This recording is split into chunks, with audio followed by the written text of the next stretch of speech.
Salut tout le monde, j'espère que vous allez bien. Donc je suis allée ce matin à l'Aloha d'Adrien Dubosc, le surfeur qui s'est fait happer par un requin dernièrement.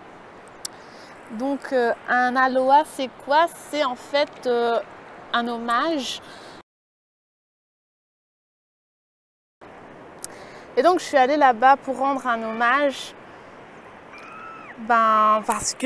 Pourquoi? Parce que, oups, c'est vrai que je suis pas surfeuse, mais je trouve que c'est important de s'humaniser un petit peu et d'aller nous aussi rendre un hommage.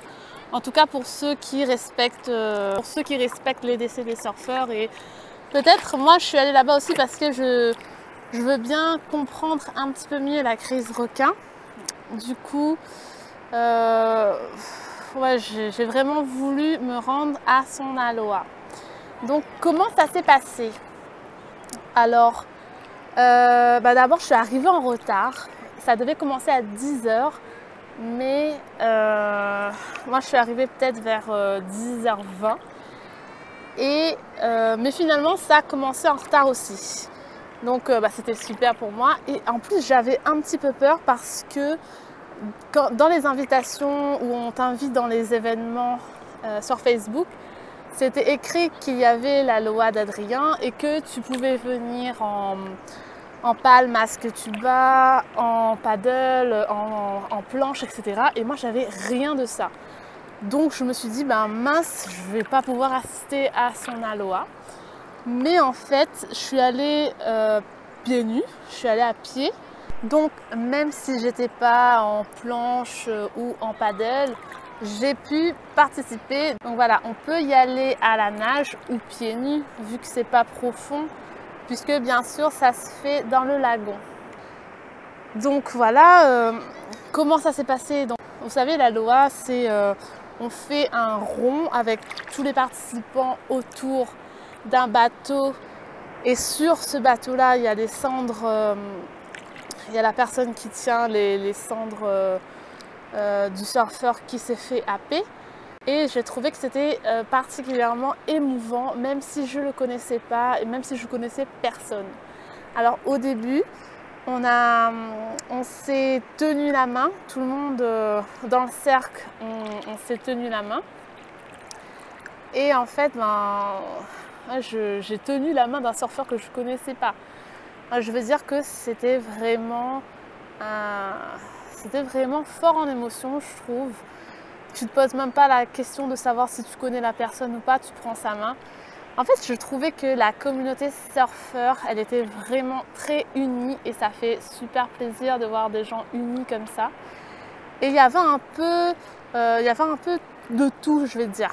Il y avait certainement des gens comme moi qui n'avaient rien à voir avec le surf. Il y avait aussi des surfeurs d'origine anglaise, en tout cas ils parlaient anglais.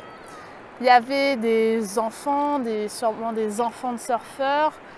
Il y avait même des chiens qui accompagnaient des surfeurs sur les planches. Enfin un chien en particulier que j'ai vu. Non, franchement, j'ai trouvé ça quand même émouvant, surtout à un moment donné quand il y a un gars qui a levé la planche d'Adrien, en fait, enfin sûrement une de ses planches, je pense. Et pour moi c'était quand même riche en émotions, et même si je connaissais pas le surfeur, j'ai eu presque des larmes aux yeux. Moi j'étais surtout là pour rendre hommage, oui, mais j'étais là aussi pour me rendre compte de cette union qui unit les surfeurs. Et je suis contente d'y avoir assisté en fait.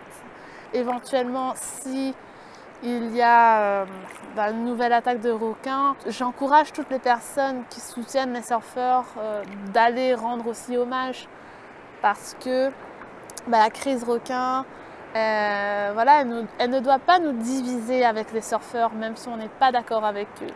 Justement, on doit s'allier et essayer de comprendre ensemble le problème pour trouver les solutions ensemble, pour que ce soit constructif. Et voilà, qu'on arrête de se battre Donc voilà, aujourd'hui, je me suis rendue à la Loa d'Adrien et je regrette pas du tout.